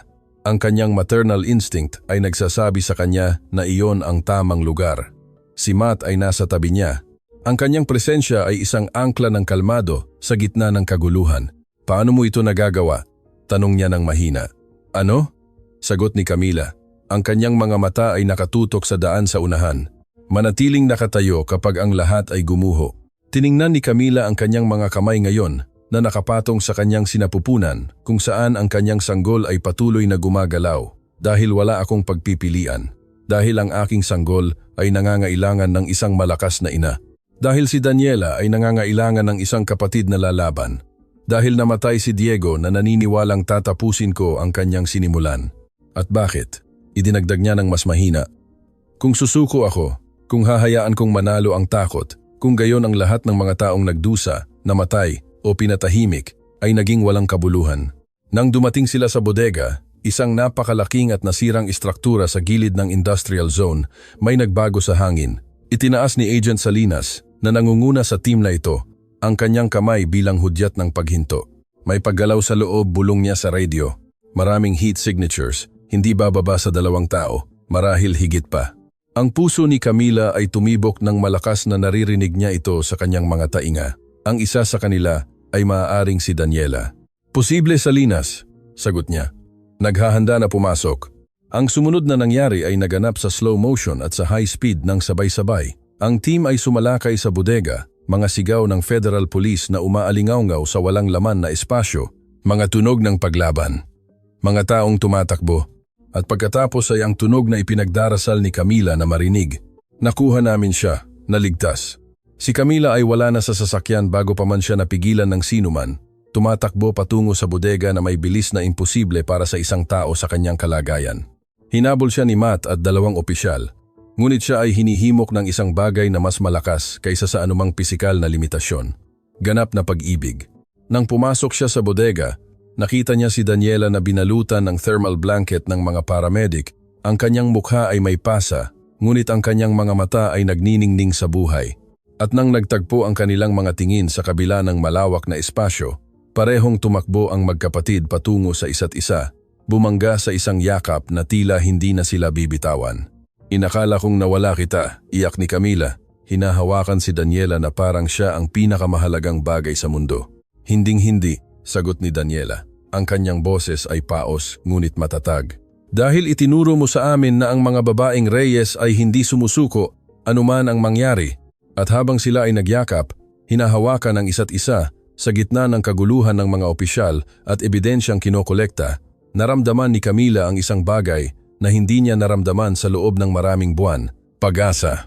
Ngunit ang pag-asang iyon ay muling susubukin dahil sa madilim na sulok ng bodega, isang nakalimutang telepono ang nagsimulang tumunog. At nang sagutin ito ni Agent Salinas, ang kanyang ekspresyon ay nagbago sa purong pagkamangha. Si Villamil ito, anunsyo niya, at sinabi niyang ito ay malayo pa sa pagtatapos. Ang boses ni Augusto Villamil ay umalingaw-ngaw sa speakerphone na may isang katahimikan na nagpalamig ng dugo kaysa sa anumang sigaw. Ito ang katahimikan ng isang mandaragit na naniniwalang hawak pa rin niya ang lahat ng baraha, na naniniwalang nananatili siyang hindi maabot kahit na ang kanyang mundo ay nagsisimulang gumuho. Mga ahente Salinas, ang kanyang tono ay halos pala kaibigan na parabang nag-uusap sila tungkol sa mga plano para sa tanghalian sa halip na isang hostage rescue. Binabati kita sa paghahanap sa binibining Daniela. Inaamin ko, minamaliit ko ang determinasyon ng iyong nakatatandang kapatid na babae. Naramdaman ni Camila si Daniela na nanginginig sa kanyang mga braso, ang trauma ng mga araw ng pagkakakulong ay sariwa pa rin. Ngunit sa halip na umatras, si Daniela ay tumayo ng tuwid, nakatingin sa telepono na may galit na nakipagkumpitensya sa kanyang kapatid. Ginoong Villamil, sagot ni Agent Salinas na may propesyonal na pagsasanay. Ikaw ay napapalibutan. Mayroon kaming sapat na ebidensya para ipadala ka sa bilangguan habang buhay. Sumuko ka na ngayon. At marahil ay maaari nating pag-usapan ang mga termino. Ang tawa na sumunod ay ng isang taong ganap na nawalan ng kontak sa katotohanan o sa simpleng hindi na niya inaalintana. Sumuko, aking mahal na ahente. Hindi mo naiintindihan kung paano gumagana ang totoong mundo. Nagtayo ako ng isang network sa loob ng mga dekada. Alam ko ang mga lihim ng mga tao sa napakataas na posisyon na ang iyong isip ay hindi kahit na maisip. Matt, ang boses ni Villamil, at ito ay parang naghagis siya ng granada sa gitna ng silid. Alam kong nandoon ka, laging ikaw ay mahuhulaan tulad ng iyong ina. Si Mateo Sandoval ay lumapit sa telepono. Ang kanyang mukha ay nagpakita ng isang halo ng sakit at galit na halos hindi na siya makilala. Huwag mong banggitin ang aking ina. Bakit hindi? Sagot ni Villamil na may kalkuladong kalupitan. Kilala ko siya ng medyo maayos. Nagtrabaho siya sa paglilinis ng aking mga opisina sa loob ng maraming taon bago ka ipinanganak. Hindi mo ba kailanman naisip kung bakit ako labis na interesado sa iyong edukasyon pagkatapos ng kanyang kamatayan? Bakit ko ginawang aking protege? Ang katahimikan na bumagsak sa bodega ay ang uri ng katahimikan na nauuna sa mga pagbubunyag na sumisira sa mga pundasyon. Hindi, Mateo. Bulong ni Camila. Hindi ito totoo. Oh, ngunit totoo ito, patuloy ni Villamil. Ang iyong ina ay hindi namatay sa pagkapagod, Mateo. Namatay siya dahil nakatuklas siya ng isang bagay tungkol sa aking mga operasyon, isang bagay na hindi niya maaaring hayaang ibunyag. At nang mamatay siya, ang iyong edukasyon, ang lahat ng iyong itinayo ay binili ng dugo. Si Mateo ay bumagsak sa kanyang tuhod. Ang bigat ng pagbubunyag na ito ay sumisira sa isang bagay na fundamental sa kanya. Si Camila, sa kabila ng paghawak kay Daniela, ay lumuhod sa tabi niya. Ang kanyang kamay ay nakahanap sa kanyang balikat sa isang kilos ng tahimik na suporta. Nagsisinungaling ka, Matt, sabi ni Camila. Ngunit ang kanyang boses ay walang kumbinsido. Tinanong mo ba ang mga tao ni Salinas na suriin ang mga file noong 1998? Makakahanap ka ng ulat ng kamatayan mula sa natural na sanhi na hindi na imbestigahan ng maayos dahil sinigurado ko na hindi, sabi ni Villamil. Si Maria Sandoval ay masyadong mausisa, masyadong tapat, tulad ni Diego Reyes, tulad ng lahat ng iba pa na kailangang muling ayusin. Si Detective Montes, na nag-oorganisa mula sa kanyang lokasyon, ay sumingit. Villamil, Sinusubaybayan namin ang tawag na ito. Bakit mo kami sinasabi ang lahat ng ito? Dahil gusto kong malaman ninyo ng eksakto kung sino ang inyong kinakaharap. Gusto kong maunawaan ninyo na kahit mahuli ako, may 20 pang tao na handang pumalit sa aking lugar. Ang sistema na itinayo ko ay mas malaki kaysa sa akin. Ito ay immortal. Walang sistema ang immortal kapag lumabas ang katotohanan. Isang bagong boses ang sumali sa pag-uusap. Ito ay si Federal Prosecutor Andres Valverde na dumating sa bodega na may karagdagang mga reinforcements. At Ginoong Villamil, ang katotohanan ay lumabas sa isang kamangha-manghang paraan. Ano ang ibig mong sabihin? Ang ibig kong sabihin ay habang ginagawa mo ang dramatikong tawag sa telepono na ito, sabay-sabay nating inaresto ang 17 sa iyong mga kasamahan sa 6 na magkakaibang lungsod. Ang ibig kong sabihin ay ang ebidensya na kinolekta ni Diego Reyes ay hindi lamang nagdodokumento ng iyong mga krimen, kundi kasama rin ang mga pangalan, mga petsa, mga lokasyon ng bawat tao sa iyong network. At ang ibig kong sabihin, patuloy ni Valverde na may kasiyahang halos hindi niya mapigilan, ay ang mga balita sa buong bansa ay nagpapatakbo ngayon ng isang espesyal na ulat tungkol sa pinakamalaking operasyon ng money laundering na kailanman ay nawasak sa kasaysayan ng bansang ito. Ang iyong imperyo ay bumabagsak habang tayo ay nagsasalita. Ang katahimikan sa kabilang linya ay ganap. Nang magsalita si Villamil sa wakas, ang kanyang boses ay nawala na ang lahat ng kanyang pagmamalaki. Mateo, anak, hindi ako ang iyong anak. Si Mateo ay tumayo, na may dangal na nagpapabulaan sa sakit sa kanyang mga mata. Hindi kailanman ako naging. Ako ang anak ni Maria Sandoval, isang babaeng nagkakahalaga ng 1,000 sa iyo. At gugugulin ko ang aking buhay sa pagsisiguro na ang kanyang alaala ay pinarangalan sa pagtatayo ng kabaligtaran ng lahat ng kinakatawan mo. Nahanap na nila ang iyong lokasyon, sabi ng isa sa mga technician. Nasa Emerald Tower siya, executive floor. Siyempre naman, tumawa si Matt nang walang katatawanan. Palagi niyang gusto ang simbolismo, ang lugar kung saan nagsimula ang lahat. Ang sumunod ay isang coordinated operation na kinasasangkutan ng 3 federal agencies, lokal na pulisya at mga special team.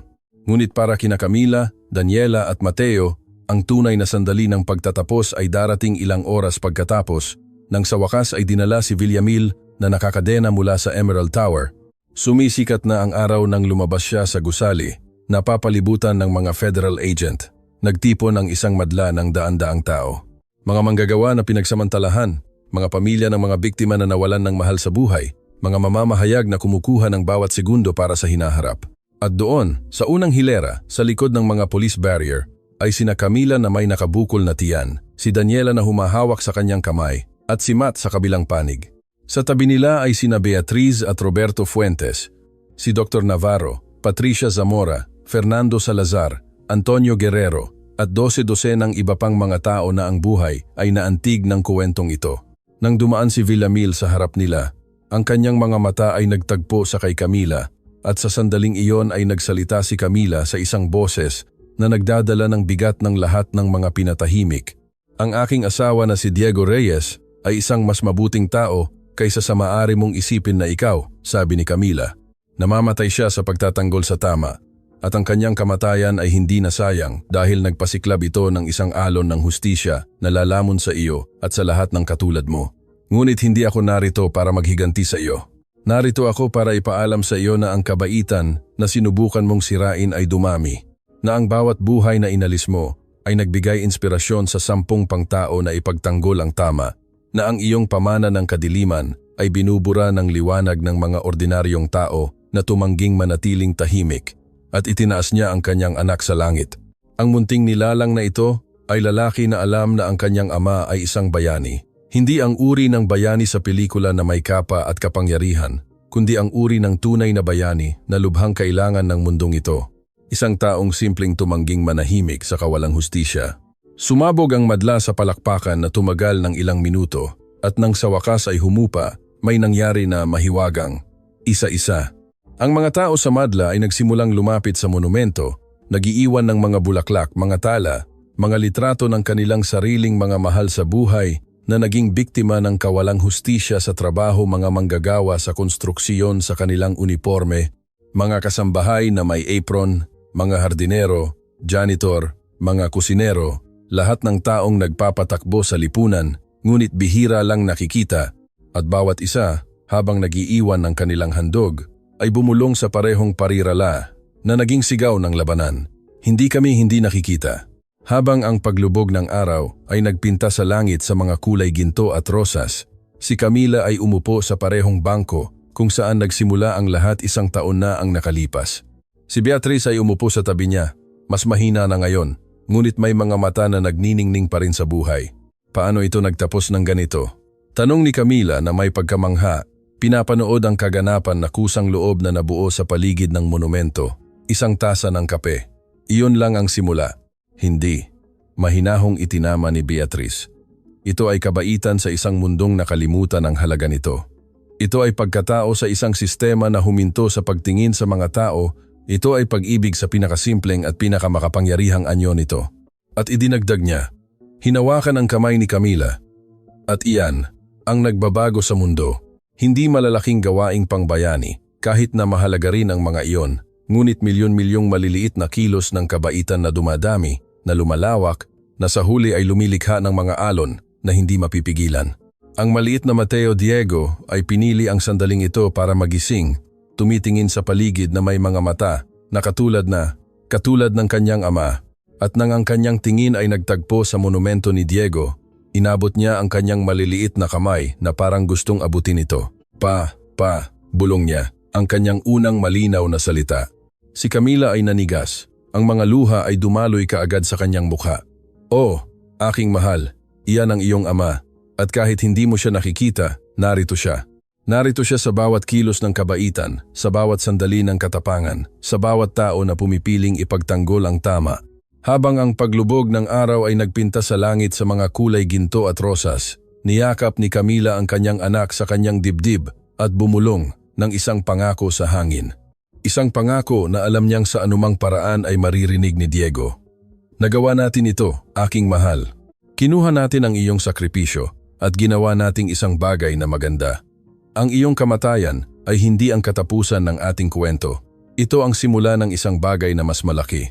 At ang ating anak ay lalaki, na alam na nagmula siya sa pag-ibig, sa katapangan, sa desisyon ng isang ordinaryong tao na maging pambihira kapag ito ang pinakamahalaga. Magpahinga ka sa kapayapaan, Diego Reyes.